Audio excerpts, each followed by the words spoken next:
abwira abigishwa be ati hazabaho igihe muzifuza kubona umunsi umwe mu minsi y'umwana w'umuntu ariko ntimuzawubona, kandi bazababwira bati dore nguriya, cyangwa bati dore nguyu, ntimuzajyeyo kandi ntimuzabakurikire. Haleluya. Reka turekere aho ngaho. Yesu, aya ni amagambo Yesu yabwiye abigishwa be, aravuga ngo hazabaho igihe muzifuza kubona umunsi umwe mu minsi y'umwana w'umuntu ariko ntabwo muzawubona, ngo kandi icyo gihe nikiramuka kigeze igihe muzaba muri kwifuza kubona umunsi w'umwana w'umuntu, ngo hazabaho amagambo ababwira ngo dore nguyu, abandi bati dore nguriya, ngo ariko ntimuzajyeyo. Hepfo yaravuga ngo nk'uko umurabyo urabiriza iburyo ukagaragara ni mu ruhande rw'ibumoso, uko niko n'umwana w'umuntu ibyo bizamera kuri uwo munsi. Reka nkubwire inshuti yanjye ukuntu uyu mwaka nawubonye ndetse n'uko Imana yawunganirijeho, ariko nawe ifite kuba wenda yamukuganirijeho. Ni umwaka uzabamo ibihuha byinshi cyane, byinshi. Abantu bazavuga ngo nguyu, abandi bavuga ngo nguriya, bavuga ngo karabaye, nguko uko bigenze, nguko uko bibaye, ariko abikomeje kuwiteka, afite ikimenyetso cy'amaraso Yesu Kristo ku buzima bwabo. Niba wari utegereje gukizwa muri uyu mwaka, niba wari utegereje kugira ngo uzemere gukorera Imana muri uyu mwaka, ufite ikibazo gikomeye. Ariko niba uri kumwe n'Uwiteka, niba wariyemeje, niba nawe ushaka no gusanga Imana, yisange. Ijambo ry'Imana ngo dore ndambuye amaboko, dore kandi ndi ku rugi ndakomanga, uzumva ijwi ryanjye agakingura, nzaza ninjire iwe dusangire. That is true. Nta gihe na kimwe Uwiteka atigeze yifuza ko abantu baziwe. Ariko ndagira ngo nkubwire ngo nshuti yanjye, niba ufite ikimenyetso cy'amaraso Yesu Kristo, urarinzwe, yaba mu bihe by'amahoro, yaba mu bihe bigoye nk'ibi ngibi turimo, ibihe by'indwara z'ibyorezo. Erega n'igihe abantu bita ko ari icy'amahoro, hari igihe kiba atari icy'amahoro mu bandi. Reka nguhe nk'urugero. Nigeze kubwira umuntu umwe twakoranaga umurimo w'Imana, ndamwandika ngo Yesu kuri yari umushumba. Umunsi dore nicwa n'inzara, nkaburara nkabwirirwa, nkabura amazi yo kunywa, yewe nkabura n'igice cyo kugura isabune yo kugira ngo madamu afurire abana cyangwa se afure n'imyenda, biragoye. Imana izambabarire igihe kimwe nikigera, igihe ikibazo cya rusange cyo kugira ngo abantu babure uko babigira, izambabarire ntizantwaraze nabo, kuko igihe cy'umunezero wabo sinari nifatanyije nabo. Kandi niko kuri, ibyo navugaga nari mbizi neza. Umwuka yari kumishurira ko ibyo bihe bizabaho, ko igihe kizageraho ibintu bigahinduka. Ariko ntabwo niba bihindutse, ntabwo bisobanuye ko umugambi w'Imana uhindutse ku buzima bwawe nshuti yanjye. Ikibazo ni kimwe, ese uri kumwe n'Imana? Ese uri kumwe n'Imana muri wowe? Wumva Kristo umufite muri wowe? Aba yabwiraga n'abigishwa biwe, kuko hari n'ijambo rimwe ngo aba bantu bazagira n'ubwo bayobya intore z'Imana nimba bishoboka. Niko ijambo tubwira. Nshuti yanjye, hazabaho ibihe muzifuza kubona umunsi w'umwana w'umuntu mu minsi yiwe, ariko nta n'umwe muzabona. Ngo bazababwira ngo nguriya, abandi bati dore kuvugira hariya, abandi bati nuramuka ushinze amaguru ukashyira hejuru nibwo uri burindwe, abandi bati nuramuka ubanye ute n'Imana mbere y'uyu munsi, ubanye ute n'Imana mbere y'uyu mwaka, ubanye ute n'Imana mu gihe cyose. Ese mbere y'uko ibi byose abantu barimo batubwira biza, wari umeze ute n'Imana? Niba wiyizi neza yuko nta bugingo buhora ufite, niba uzi neza ko utari kumwe n'Imana, hindura nyine, hindura. Si se bisaba, birasaba ngo ugendane n'Imana, uhorane n'Imana, Imana ibane nawe ibihe byose, ntigusige ntuyisige. Ariko niba ushaka kugira ngo wumve ko ushaka guhungira mu Mana kubera ko ateye amakuba n'ibyago, ibyo ngibyo ni amatakira ngo hinduka hakiri kare. Si ngombwa yuko ibibazo byo bikwibutsa ko ukeneye Imana.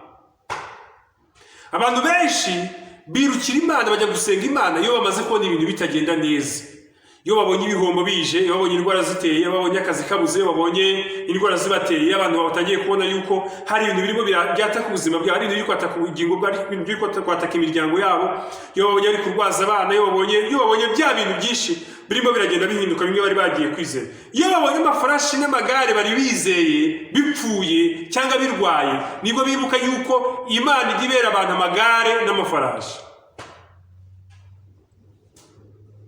Ngaho rero ikibazo aho kiri, si ku Mana ni kuri wowe, si ku bihe ni kuri wowe, kuko ibihe byose uzaboneka mubwiza ukuri, hari igihe ubona ari mu mahoro mu bandi, hari abandi bantu bari mu ntambara bazirimo hagati yabo. Hari igihe ubona abantu bari mu ntambara, hari abandi bantu bari mu mahoro yuzuye kubera ko bari mu Mana itanga amahoro. Umuririmbyi yarengeye ngo nta mahoro yuzuye twabona muri si, kwa data niho gusa hasendere amahoro, kandi nitwibagirwe yuko aho tujya hose yuko gusenga kwacu kugera ku Mana. Ndagira ngo ngure mu mutima, ni ibihe bigoye, ni ibihe biruhije, kandi ibihe bigoye byahozeho kandi bizanahora. Ahubwo witeguye ute kugira ngo uhagarare muri ibyo bihe? Hari ibyo ushobora kumenya n'ibyo utazamenya, hari ibizaza muri rusange n'ibizaza ku giti cyawe. Ubyiteguye ute? Hazabaho ibihe bazavuga ngo muzifu, nuvuga ngo niba hazagera igihe abantu bakifuza kubona umunsi umwe umwana w'umuntu uko bazaba baremeye kubaho, bavuga ati Kristo uzaza ryari? Uzaza ryari Yesu ko ngukumbuye, uzaza ryari Yesu unduruka imiro. Hari igihe kizagira abantu indirimbo zabo zivuga ngo uzaza ryari. Ariko Paulo avuze ngo gupfa ni kubaho ni Kristo ngo no gupfa ni inyungu mu Kristo wose ukuri. Niba mbayeho ku bwa Kristo si ngombwa gupfa, niba ngiye no gupfa nabwo si ngombwa kubaho. Point. Kubera ko Kristo ariko yabishatse. Ahubwo ikibazo ni urinde, wowe utegereje, uri kumwe nande, uhagarara nande mu bihe bigoye cyangwa byoroheje, uhagarara nande mu mahoro, uhagarara nande mu byishimo, ninde muri kumwe? Uri kumwe na Kristo cyangwa uri kumwe n'abantu? Nibyo ngo bamwe biringira amagare, abandi bakiringira amafarashi. Ngo ariko ibyiringiro by'abana b'Imana biringira Imana, ngo niyo ibabera amagare ikababera n'amafarashi. Bamwe biringira ubwenge bwabo, abandi bakiringira ko ari ba bote, abandi bakiringira ko bafite fathers and mothers, abandi bakiringira ko bafite uncles and aunts. Ariko umwana w'Imana yiringira ko Imana itazava ku ngoma. Ingoma ya Kristo ntizigera ihanguka. Yego, icyo bita guhaguka kw'ingoma ni igihe ingoma irangiye cyangwa se ikikubita hasi, ubwo butegetsi bukakurwaho bukarangira. Ntabwo bwa Kristo buzigera buvaho. Hari abami bagiye babanza, twagiye twumva bagiye bakomera ndetse bagatera ubwoba, ariko igihe cyabo cyarageze kirarangira. Wowe wizeye watsinze Satani, none se ubwoba n'ubwiki? Yaravuze ngo uko iyo minsi ikomeza kugenda yegera, mwongere guterana kwera, mwongere gusenga, mwongere kwegera Imana. Niba wegera Imana, uri kumwe n'Imana, ufite ubwoba bw'iki? Ariko niba utari kumwe n'Imana, kugira ubwoba ni ngombwa, kuko nta burinzi bukuriho, nta budahangarwa, nta mbaraga, ntaho wishingikirije. Kuko hari aho bigera ibyo wishingikirije byose bigahinduka ubusa. Ariko ufite ibyishingikirizo kuri Kristo, ufite ibyishingikirizo ku Mana, ufite ibyishingikirizo ku cyo yavuganye nawe, kandi ukaba nawe icyo wamubwiye ugikora. Erega tuyatwicara tugategereza amasezerano Imana yaduhaye, ariko twe tudasohoza ayo twayihawe.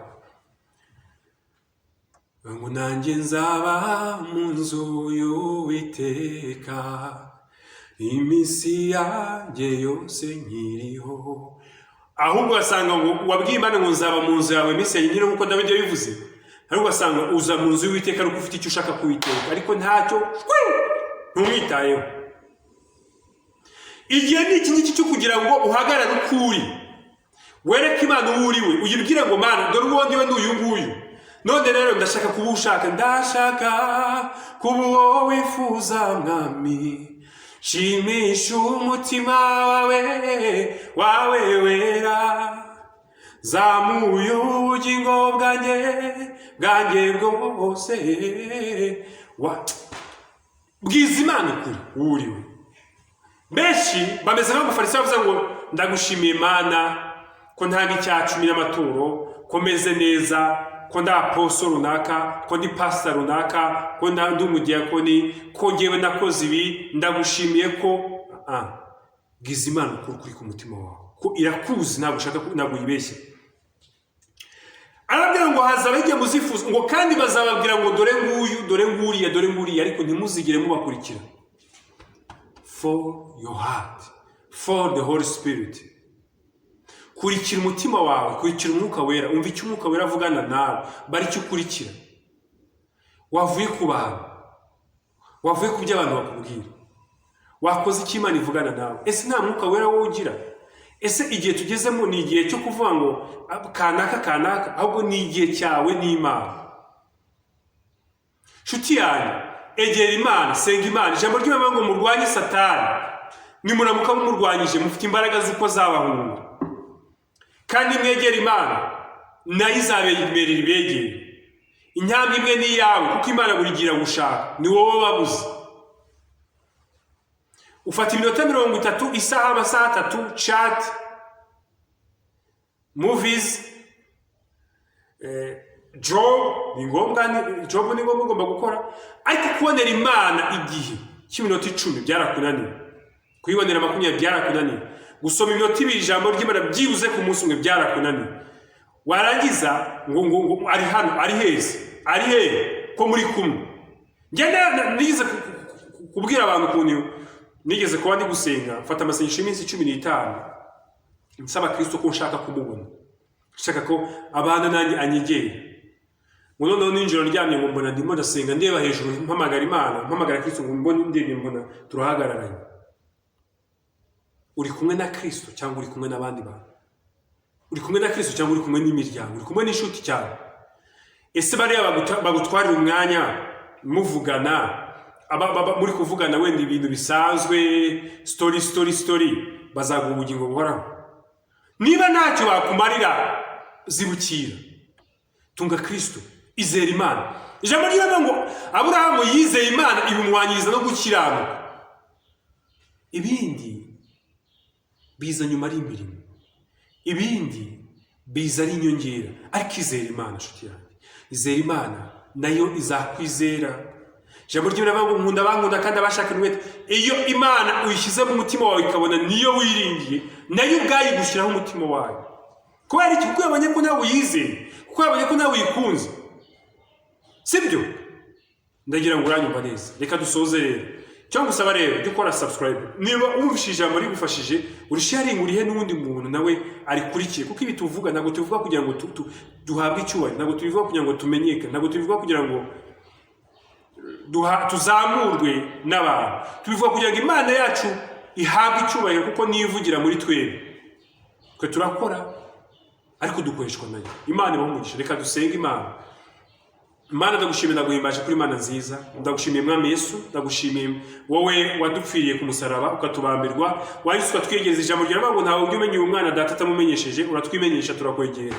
None muri aya masaha mu izina rya Kristo sengeye uyu muntu nkurikiye mu izina rya Yesu Kristo, mu imbaraga zawe